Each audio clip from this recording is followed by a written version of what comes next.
With inflation numbers shooting to record highs now, and the whole conversation around taxes staying firmly within what they call the Overton window of past policy, can our politics heal the tears in our social fabric? Our capital and labor classes are separated more than ever by policy. I'm Clay Aiken, and this week, Politicon welcomes millionaire authors of the new book, Tax the Rich: How Lies, Loopholes, and Lobbyists Make the Rich Even Richer.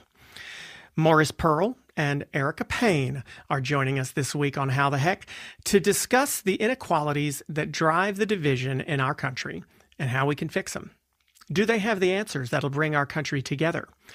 Can our leaders fully focus on the factors driving our divisions? And what will it take to heal our rifts in time? And of course, how the heck are we going to get along? How did you two meet, first of all? Well, I think we just met from kind of in and around politics, basically. I lived in New York for a long time. New York is, Morris is from New York. So we had been in and around politics and kind of, knew of each other, I guess, Morris. And then during 2010, during the lame duck session of Congress, when it became clear that President Obama was going to cave to Republican demands to extend the Bush tax cuts, I organized a bunch of millionaires to sign a letter that basically said, for the good of the country, raise our taxes. And Morris was one of those signers. And so over the years, we got closer. And then a couple years in, maybe 3 years in, Morris was kind of bored at his job at BlackRock. And we went and had lunch. And I said, why don't you come work with me full time? And he said, well, what would I do? And I said, I don't really know, but we could probably figure something out. And so we just started working together since then. And he, I don't know, he's been a fantastic, I guess, business partner is a good way to put it. We built an organization that's now 10 years old. It has 22 staff people. We're constantly doing media and public education efforts, trying to talk to people about how important this tax code is. It affects their daily life, whether they see that or not. And so we've been working together ever since, really closely. It's been great. Morris, do you feel like you have joined the camp of I don't know, not the enemy camp, because obviously you agree with it, but you really chose to move your career right now in a direction that a lot of people probably look at you and say, wait a second, you're fighting against your own interests in some ways, right? Not too many people that I actually see, from day to day.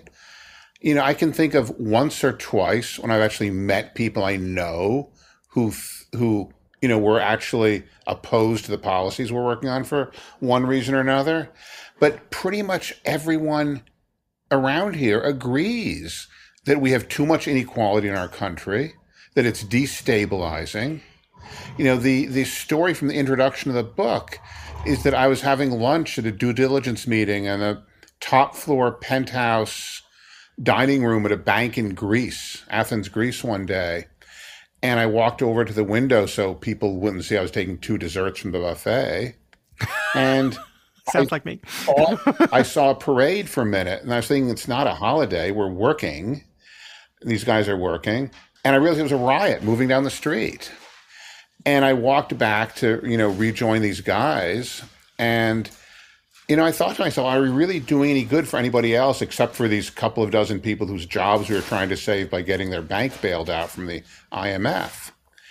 And, that was a few months before I decided to join Erica and work full time on doing this kind of work, because I don't want America to be like Greece was in 2013.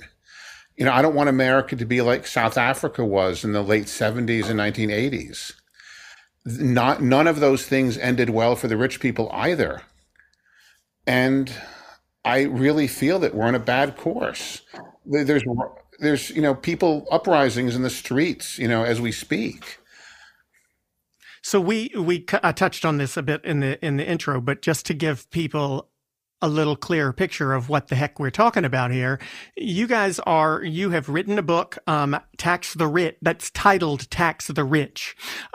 Definitely a disruptive title, which I think a lot of people will grab. Maybe not rich folks, too many of them, but you found that, I mean, it's not just the working class, the blue collar class that necessarily would like to see the rich taxed. It's folks who, live with wealth and privilege who also recognize that the tax code is not necessarily fair. So give us an example, Erica, you can do it, or Morris, whoever, of kind of the premise of what you start talking about. It's not just tax codes, but it's the loopholes in the tax codes and the systems that are in place in government to create laws for tax codes, lobbyists, et cetera, that have really benefited those who have wealth and allowed this disparity to grow. Yeah, we've been on a multi-decade trajectory in our economy and the base part of our economy, the real engine block of our economy, which is the tax code. Over the last 70 years, the obligation of the wealthiest people in the country and corporations has just consistently gone down. By way of comparison, after World War II, the top marginal income tax rate was 94%. Mm-hmm. In the 50s, it was 91%. Today, it's 37%. Corporations used to bring in about 30% of the revenues to the federal government. Now they bring in about 7%. And the thing that we talk about in the book, the subtitle of the book is how lies, loopholes, and lobbyists make the rich even richer. If you really dive into the tax code, Clay, it is just a house of cards. It is held together by the most absurd rationalizations, by quasi-intellectual nonsense that's perpetuated and advanced and sold to the public through some of the most powerful people in the country, whether it's politicians or CEOs. They insist that if we do things differently, the world will collapse, and they're wrong. Well, let me ask you to break that down for us a bit, because it's something that I think most people don't know. And when they are told about it, it sometimes gets real complicated and into the weeds. But let's talk about, instead of the weeds, what you mentioned just a second ago about those top marginal tax rates. So right after World War II, under Truman or under who, Eisenhower, what was the top rate? It was 94%. 94% down since then. Was the top. Now, I just want to make sure that folks who are listening understand this, because everybody's thinking, hell, you're not taking 94% of my money.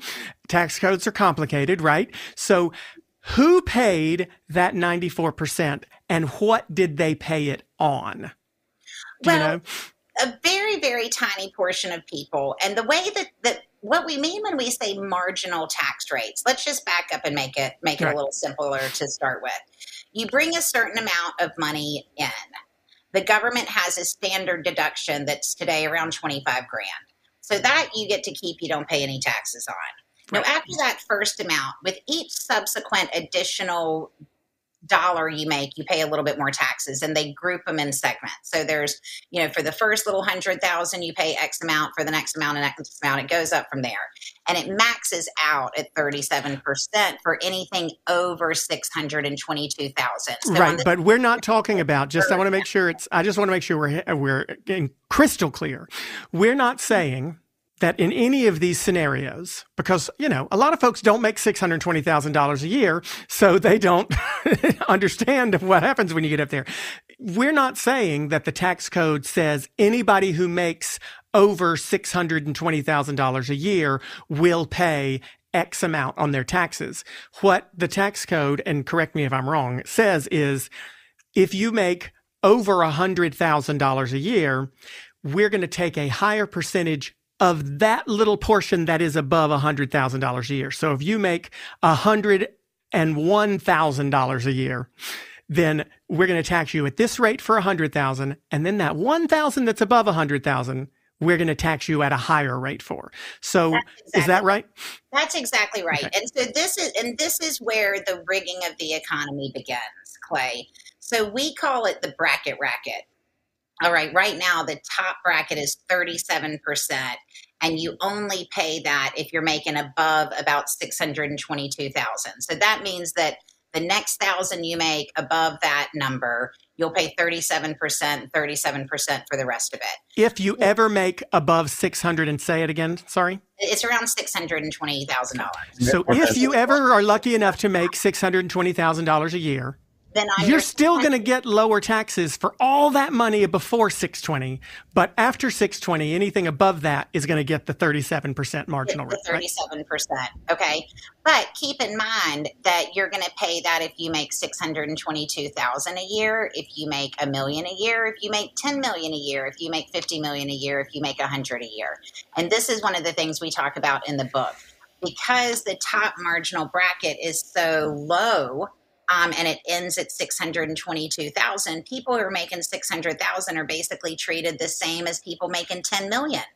And we think there's a big difference between $622,000 a year and 10 million a year. So we'd like to see a number of more tax brackets to be put into place. The second piece, though, Clay, backing up beyond that, because this is the piece I think that your listeners will probably be most interested in, is that just from the beginning, the tax code treats your money differently depending on how you make it.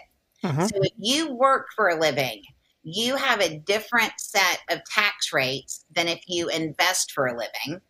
And if you just inherit money, that's an entirely different set of tax rates. So 3 different kinds of treatment in the tax code, whether you work, whether you invest, or whether you inherit. And the worst game in town, Clay, is to work for a living. The highest taxes are paid by working people, whereas investors, in contrast, pay on average about half the tax rate of people who work for a living. So to make it real for you, if I made $100,000 this year working every day, and Morris made $100,000 this year selling some stock on his E-Trade account, I would pay around $8,000 or $9,000 in taxes on my income that I made from working. Morris, in contrast, for his money, his same amount of money, $100,000 that he made from investing, Morris would pay 0 taxes. So I've worked all year. Morris hadn't done a thing except for sold some stock.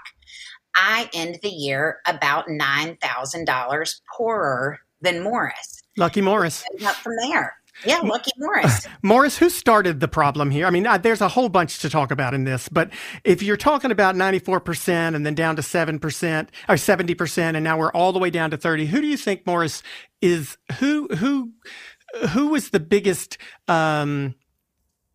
criminal when it comes to changing these tax expectations or this tax code over the past 50, 60 years? Well, it's been going on for a long time. Just if you're checking the numbers, all of our examples for married people, by the way. I mean, it's from the 1960s. It's been going down ever since the peaks that Erica talked about, in the Eisenhower administration. But I think the attitude really started when Ronald Reagan tried to tell all the Americans that, government is the problem, not the solution. You should have less government. And government is just a word for people doing things together, working together, getting things done. Are the founding fathers called, these states they created commonwealths because they understood we needed common wealth to get things done for the common good. And somehow, 200 odd years later, Americans are now being told, no, it's wrong to do things together. It's wrong for some people to help other people. It's wrong for everyone not to be independent. And that's been going on for most of my lifetime, really. And I think just now, Americans have finally realized that and want to change it. The reason I asked the question, and you said exactly what I was expecting, the name that I knew I would hear at some point was going to be Reagan, because, correct me if I'm wrong, the biggest drop in the biggest cut was put into place in the 80s, where the marginal tax rate dropped dramatically from the 60s to the 30s. And at that point, you're in a position where it's never gone back up, right? I mean, we've got George H.W. Bush ran on a platform of no new taxes, read my lips. And while he did add some taxes, he still never increased the marginal rate. And there have not been any big adjustments upward to this marginal rate at all since the 60s and when you said they started dropping.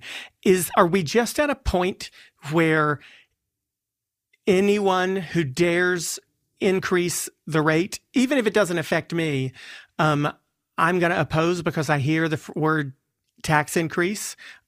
Do we have any hope for this being able to be increased? I think, Clay, we do have hope. I really think we do. I think that particularly since the tax cut at the end of 2017 that people have realized only affected the richest people and didn't do anyone else any good. I think since then, people have actually come around to realize this, and partially through the efforts of Erica and her team and the whole team and the publishers at New Press and everyone else, our book is becoming very popular, but more important, our message is becoming very popular. It's gone from sort of off on the fringe 5 or 10 years ago to on the stage of the presidential debates at the last election to in the Senate Finance Committee, people proposing to tax the rich. So I really do think the tide is turning, and I think now is our time. But Erica, you have to, you grew up in the same town I did. You know that this message probably plays to a lot of folks in this area and a lot of red states especially as socialism, redistribution of wealth, which again, you don't have to convince me because I understand that the people who are afraid of socialism are often the folks who probably benefit from it. But how do you combat that sort of fear tactic, scare tactic, fear mongering, when you are trying to convince people that the tax code needs to be changed and working classes are not favored by the current tax code, and we want to tax the rich, the job creators, which isn't untrue, but is a little bit disingenuous. How do you combat that? Yeah, well, so a couple of things. I think the first way to combat anything is to provide people good information. And the lucky thing about taxes is it really is just math. So for all it's kind of complicated from the outside, it's not particularly complicated when you climb into it. And so we produced a book that is chock full of cartoons and illustrations. And we wrote it in very, very, very accessible language, Clay, because we want people to understand this topic. We need their voices right now. The first chapter in the book is what is rich, and the second chapter is what is the economy. We really try to take it piecemeal. We take you through the entire book thing. If you read this book cover to cover, you will know everything you need to know to engage in this tax debate. That's number one. The second piece is that the American people are with us, Clay. The vast majority of Democrats, independents, and Republicans believe that millionaires and billionaires and corporations should pay substantially higher taxes. In fact, if you look at the polls about President Biden's infrastructure proposal to build our rural broadband, to fix our roads and bridges, to provide services like daycare, if you talk to people about those plans, they like the plans a lot. When you tell them that it's going to be paid for by increasing taxes on corporations, support for the Biden infrastructure plan goes up 10 points, which in polling terms is a seismic shift. So everybody in America has had it. They can see these rich people getting away with murder. They see them paying off colleges to get into the elite schools. They see them dodging taxes. There's about $7 trillion of money hidden overseas, and people. But then their bosses tell them, Erica, that if you raise my taxes, I'm going to have to lay you off. Well, first of all, your boss is lying to you if he tells you that, and this is one of the things we talk about in the book. Also, is that they try to make a correlation between corporate tax cuts and job creations. And even the premise of that is illogical on its face. Because okay, I agree with you. Tell me why. If you run a business, your revenue comes in, you take out your expenses like payroll and your cost of goods sold, and then you have your profit. You are taxed only on your profit. But if you cut my listeners, taxes, you know, Erica, I can use that savings to hire more people, right? okay, I'm so playing devil's advocate for you, but keep it yeah, going. yeah, sure. That's what the CEO said in the lead up to the Trump tax cut. AT&T, Randall Stevenson, huge cheerleader for the corporate tax cut, insisted they would hire tons of people if only the government would lower their tax rate. Well, the government lowered their tax rate from 35% to 21%, and AT&T laid off 40,000 people. So the CEOs of America are simply lying to you. Why are they lying to you?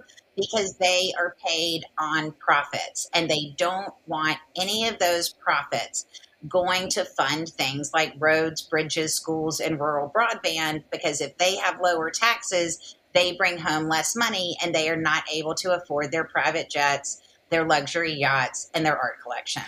It Okay, is that simple. So Morris, there are people like you who have done very well financially, who are in these the Patriotic Millionaires group.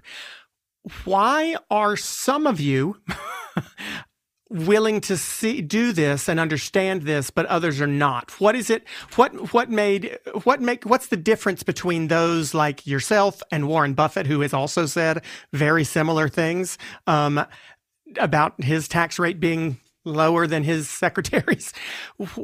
Why? How are you getting folks to join you, Morris?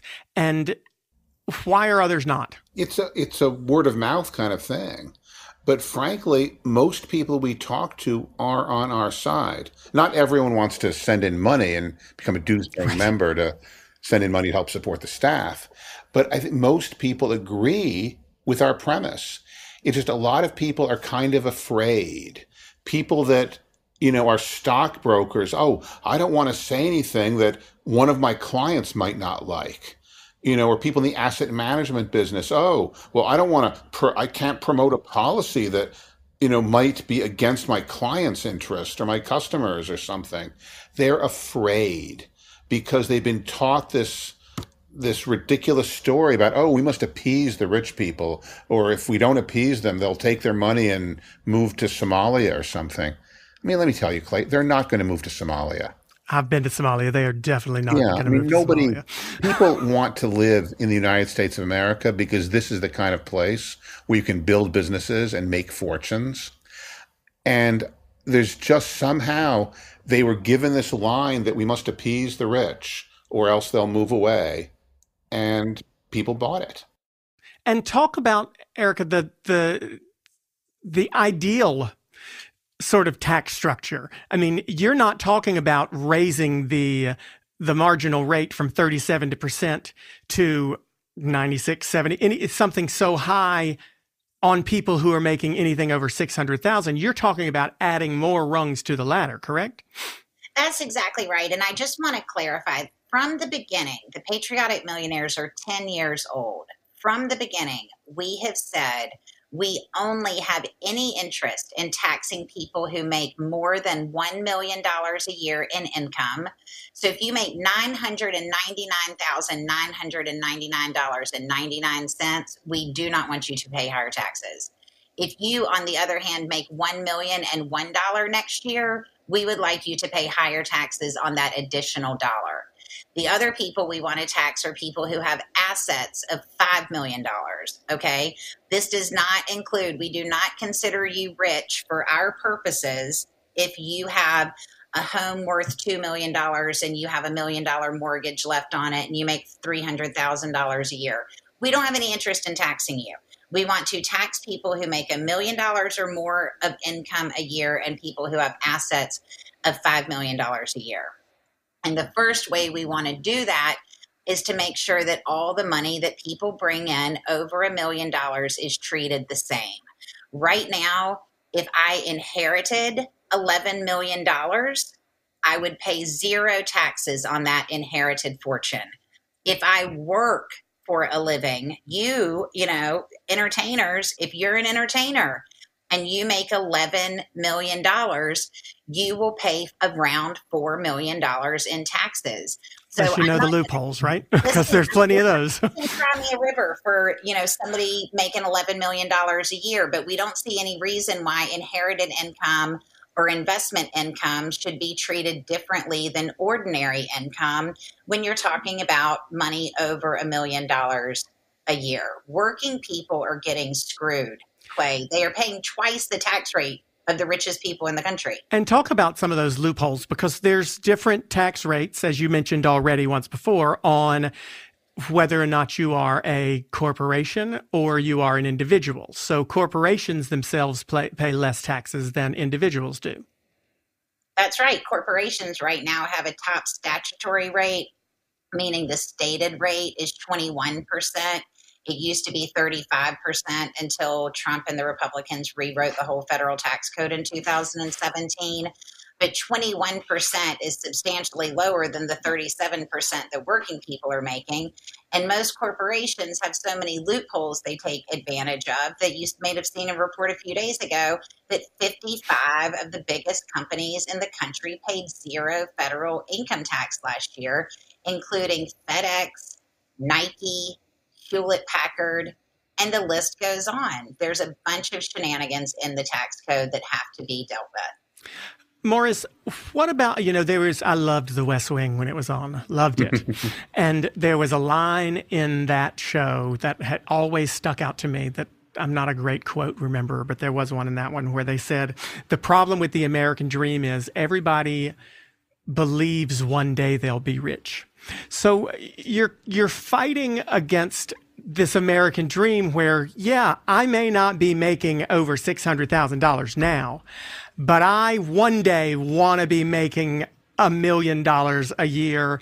And therefore, how do you combat that? I mean, I guess the thing I said, we don't really have to combat it because the American people are on our side, including the vast majority of Republicans.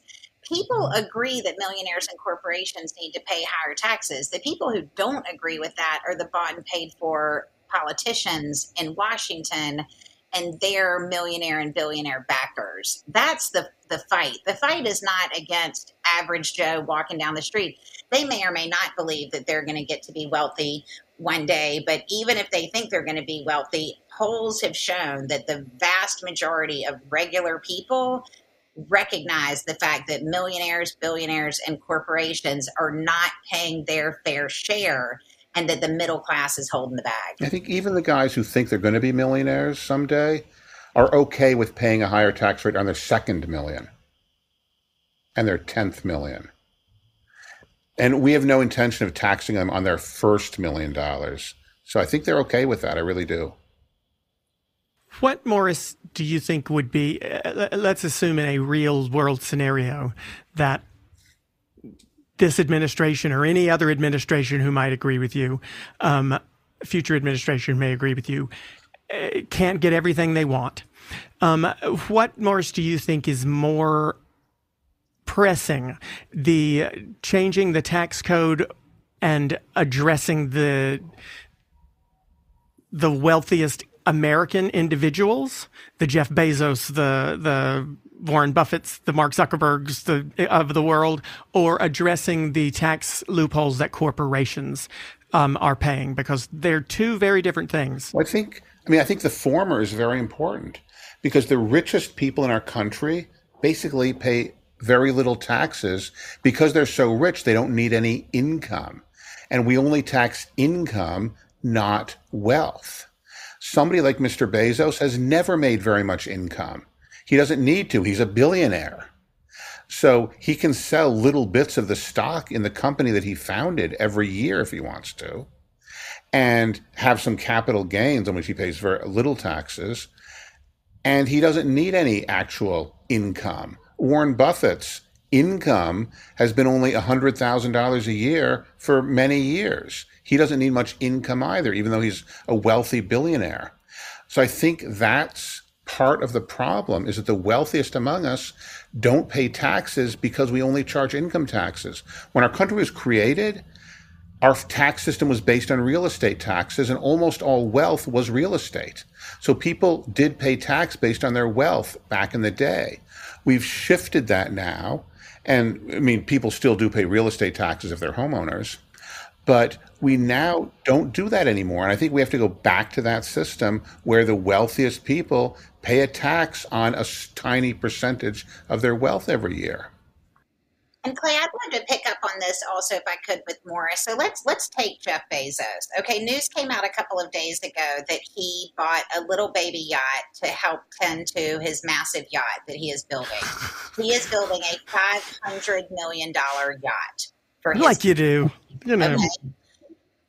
Let me tell you how the tax code treats that yacht. Okay, if Jeff Bezos or anybody else had 50 homes in 50 states in America, each worth $10 million, okay? They would pay property tax on those homes, various rates from like basically 1 to about 3%, depending on where you live. For most Americans, the vast majority of their wealth is in their home. So they pay tax on their wealth, which is their home. If Jeff Bezos owned 50 houses in 50 states, each worth $10 million, he would also pay property tax, wealth tax on that property. But he doesn't need to do that. If he gets rid of all those houses and dumps that money into his new $500 million yacht, his wealth tax bill is zero because he does not have property. He has a yacht. If he takes that money and sticks it into a pink diamond, a Picasso painting, a statue, a racehorse, you know, he essentially doesn't pay taxes on his wealth, whereas every working stiff in America who owns a home pays a tax annually on their wealth. So why is Jeff Bezos paying less on his wealth than your average homeowner in Dayton, Ohio is paying on their wealth? Okay, so you're also talking about not just increasing the income tax for those who make income, you're talking about adding potentially something to address the fact that Jeff Bezos only makes $1 a year from Amazon. And this wealth tax would be a tax on his property or on his stock holdings or what? Yeah, on his total number of assets. So whatever those assets are, normal people keep most of their money in their house. If they have wealth at all, which half of Americans don't, but the ones that do, maybe they have some money in a 401k or retirement account, a little money in the stock market, but they basically focus on paying down their house by the time they retire. So that's their central asset. That's their wealth. They pay annual taxes on that wealth.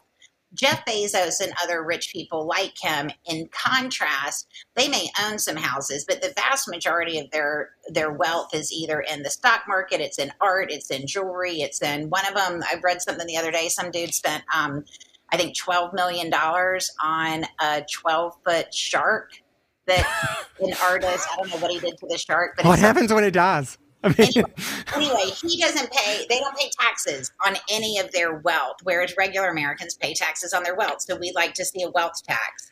We like to see the. Now, do you pay both of those? If you're a person who has a great deal of wealth accumulated, and you've got, 10 million in stocks that you're getting dividends on or whatnot, and you're also making $1 million a year in income, are you paying in this scenario tax on your income and tax on your existing wealth? Yeah, if you're making millions of dollars a year in income and have millions of dollars a year in wealth, then yeah, the same way a working American who owns a home both pays real estate taxes and income taxes. We think the richest people in America, if they own whatever they own, whether it's stocks and bonds or diamonds and sharks, if they own stuff that's worth millions of Love dollars that he has a shark. and they have millions of dollars of income, then they should both pay a property tax, a wealth tax. And what's this wealth tax? I mean, how much is it? What's the rate? Well, there are various proposals. I mean, the way things work in Washington is that people start to surface ideas, like the even concept that there should be a wealth tax, and then various lawmakers will put forward different proposals about how that wealth should be taxed. So right now there's a proposal that Elizabeth Warren has put together. I think it's 2% on some chunk and maybe 3% over $1 billion. Bernie Sanders has put forth some pieces. I'm sure other lawmakers will come in. This wealth tax idea is something that just over the last several years has started to surface. And it's an annual thing, right? The wealth tax would be an annual tax. And we're still talking about zero up until millions of dollars. Right, but if it's 2% on the $100 billion, that's, I guess, what, Larry Ellison's probably at that level. I can't keep up with the numbers. There's so many who keep going above that. But if it's 2% on that, then you're talking about $2 billion in taxes that Larry Ellison would have to pay probably every year because his number keeps going up, right? And his number will still continue to go up because that's less than the amount by which his number generally goes up year to year. And it's less than the return that most people make on those investments. That's exactly right. And that's why, Clay, we actually don't think that Elizabeth Warren's proposal goes far enough. It doesn't actually mitigate the inequality at the top end of the income scale. We would like to see a wealth tax put in that started to take money away from the richest people in the country so we can start to bring the portions of our society back together.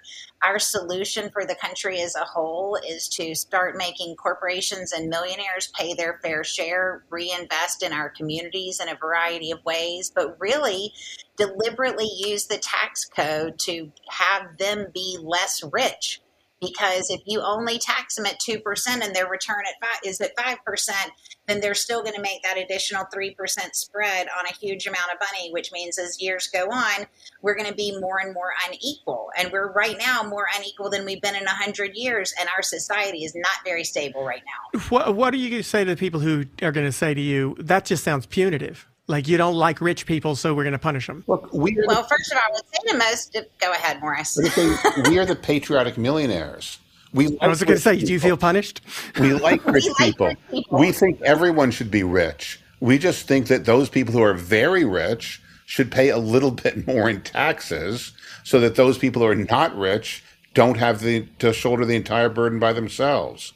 I mean, the richest people will still be the richest people, even if they pay 1% or 2% or 3% of their wealth in taxes every year while they're multi-billionaires. We're only talking about multi-billionaires at that level, even with Senator Warren's proposal. So no, we're not trying to be against rich people. We're actually for everybody. We just think that we all need to come together a little bit more and divide up the cost of running the country a little bit more fairly among people so that we have a stable country. We actually think everybody should be on our side. We're not against anybody, but we're for everybody. Erica, you had an answer to that too. Is it punitive? Do you dislike them? You mad at them for being rich? No, I'm not mad at them for being rich.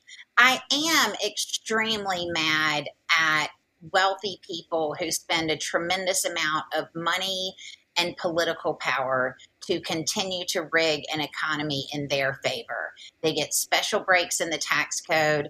They push labor into a meager existence. Our minimum wage right now, Clay, is $7.25 an hour, which translates for full-time work into $15,000 a year. And we have corporate leaders out there pulling down $20, $30, $40 million a year, going out on TV and saying that raising the minimum wage to a livable wage would destroy their business.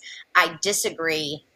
And I also will say where we're from, Clay, there are a whole lot of plantation owners sitting around thinking they were real good business people back in the day. And so I reject that notion to begin with. If your business is built on human exploitation, you are not a good businessman. You are a bad person. And I want to tax you regardless. But I mean, let's not be all sunshine and roses about the folks who have wealth in this country. I'm not doing this to punish people who have wealth, but I do think we need to recognize that a great deal of wealth that is in the hands of a very small number of people right now is in their hands because they exploited a lot of people and hurt a lot of lives. And we can go through part and parcel example after example of that, beginning with the Sackler family, who currently has 2.5 million people addicted to opioids. We just did an episode on them 2 weeks ago. And this is a place where Morris and I have a little disagreement. I mean, he's much more even-handed about it. I'm mad. I am mad. I think Americans should be mad. that billions of dollars was made off of getting people addicted to opioids, and then to add insult to injury, they don't even pay their fair share of taxes. I want to get to some questions because we have several good questions that were sent in from folks. But I want to ask who you think your biggest challenge is, or the biggest challenge you have to overcome when it comes to getting some of these policies that you propose passed. Is it It's the Chamber of Commerce, it's the Business Roundtable, and it's the money flowing from corporate lobbyists into politicians' offices. The problem is that all these political leaders spend all of their time talking to their major donors. You know, I pick up my phone, it's almost always a call from 430 South Capitol Street, some politician calling, looking for more donations. And the problem is that even the best of them spend all of their time talking to donors who are almost by definition wealthy people who can afford to give thousands upon thousands of dollars every year. And I'm not even in the top 100 on the list, okay?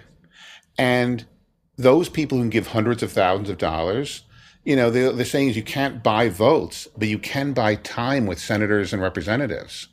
And they spend all of their time listening to the frustrations of a few greedy rich people who just think it's just unreasonable and unfair that they have these problems of having to pay taxes.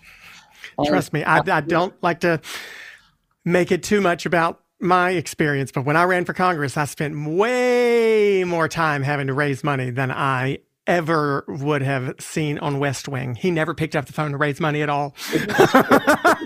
Why don't we have politicians that are like that? And that is, I mean, and real politicians do. And no, you're right. The problem is, I mean, even a few West Wing episodes had to do with donors, but I had to watch I was once sick. My wife got me the set of DVDs. I watched the entire series from beginning to end once when I was sick for a few days. When it ended, I didn't watch the last episode because I didn't want it to be over. I wanted him to be my president. Yeah, that's true. That's true. But that's the problem. They spend all their time with those donors, and they really know really well all the frustrations. And after a few years, they've like internalized it in their brains that, taxes, that's bad. We have to get rid of those taxes so these people don't have these frustrations and problems.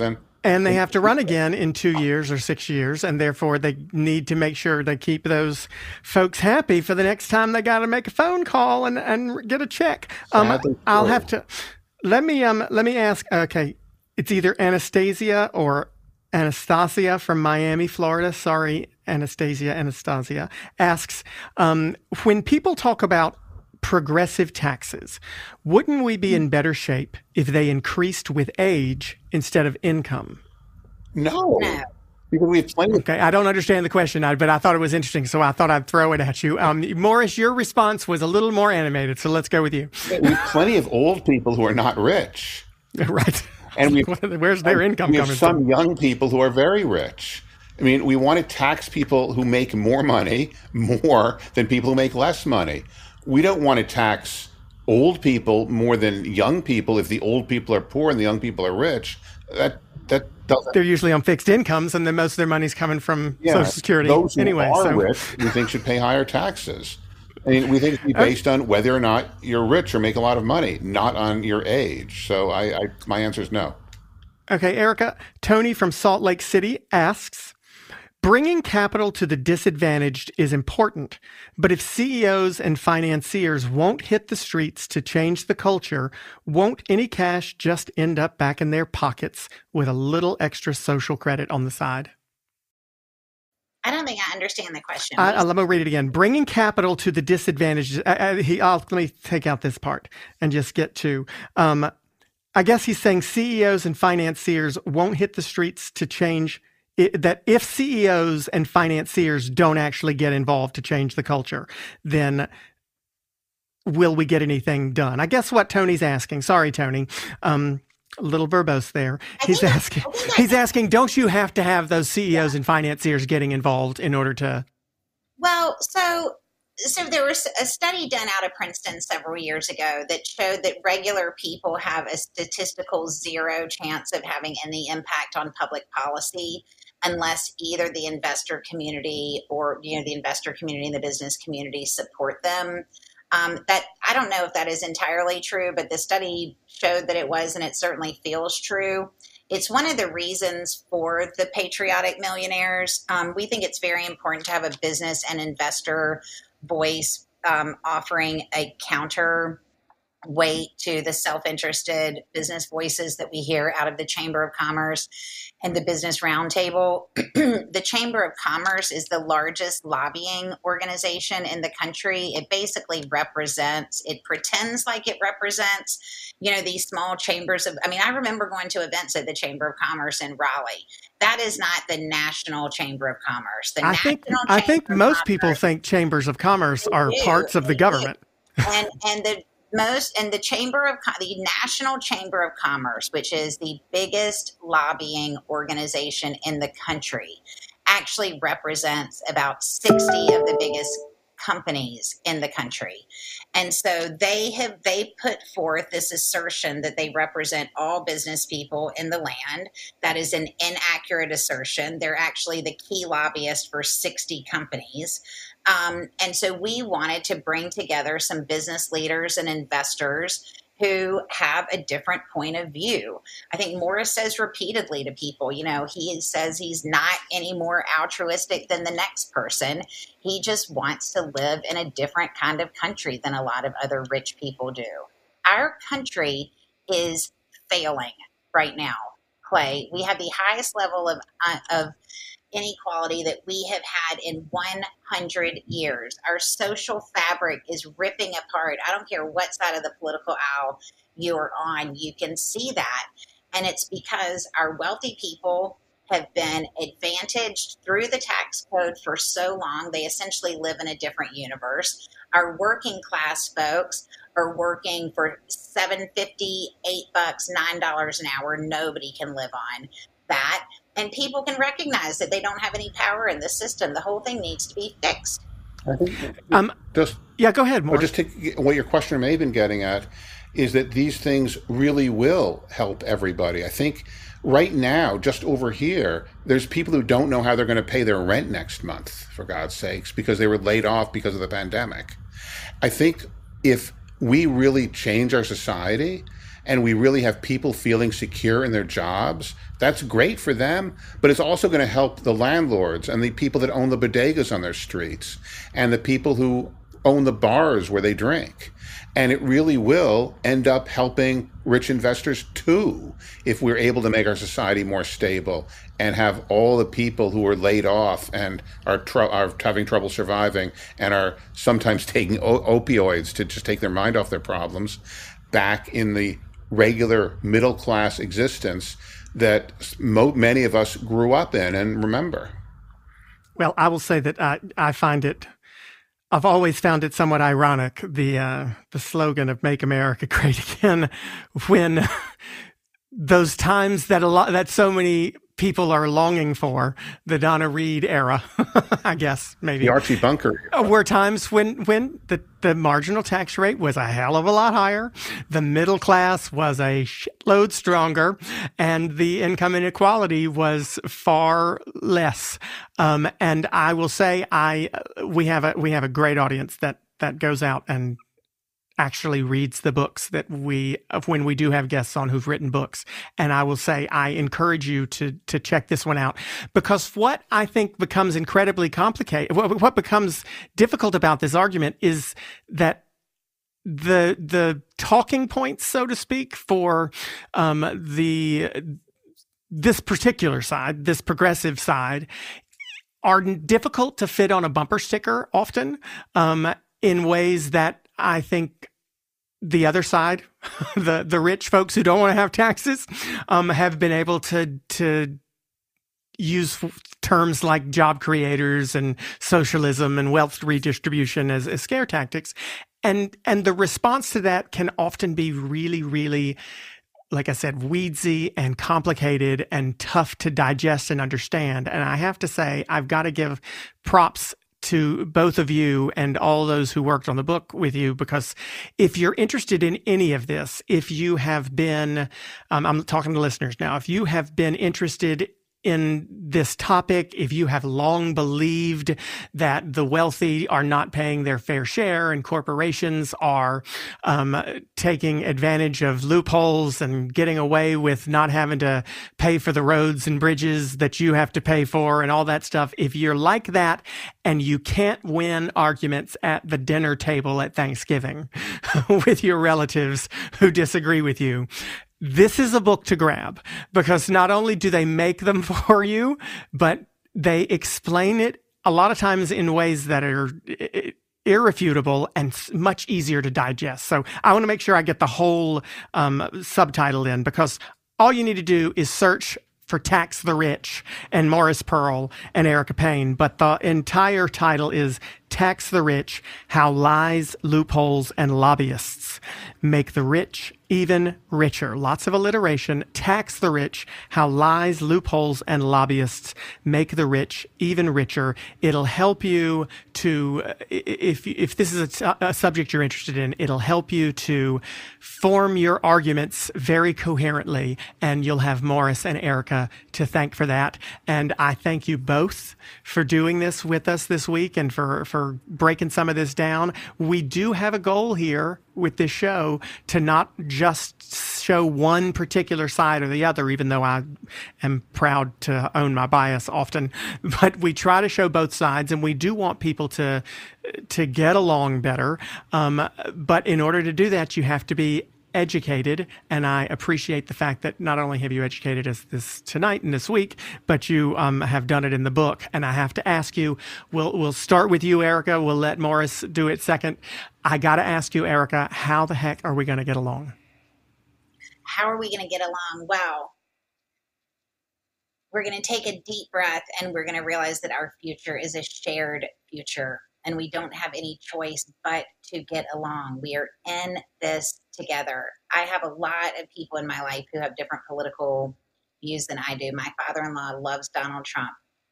I do not love Donald Trump. And, he thinks there's a lot of good stuff in this book. So let's start with some math. Let's start getting people, let's get back to a sense of basic fairness when it comes to the math at the heart of this country and at the heart of this economy. Let's start there. Morris Pearl, how the heck are we going to get along? That's the hardest question we've ever gotten. I mean, I think it's no one has the answer. I wish we all did, but everybody adds to it. So let me know what you think. Yeah, I mean, I think, as Erica said, it's a matter of people understanding that we're all in this together, and that we can't have a few people succeeding and with other people are failing, because you can only succeed if we succeed together. And I think when we get people to understand that, we'll get along better. And at least we're going to try. I feel optimistic. I have a 2-year-old granddaughter.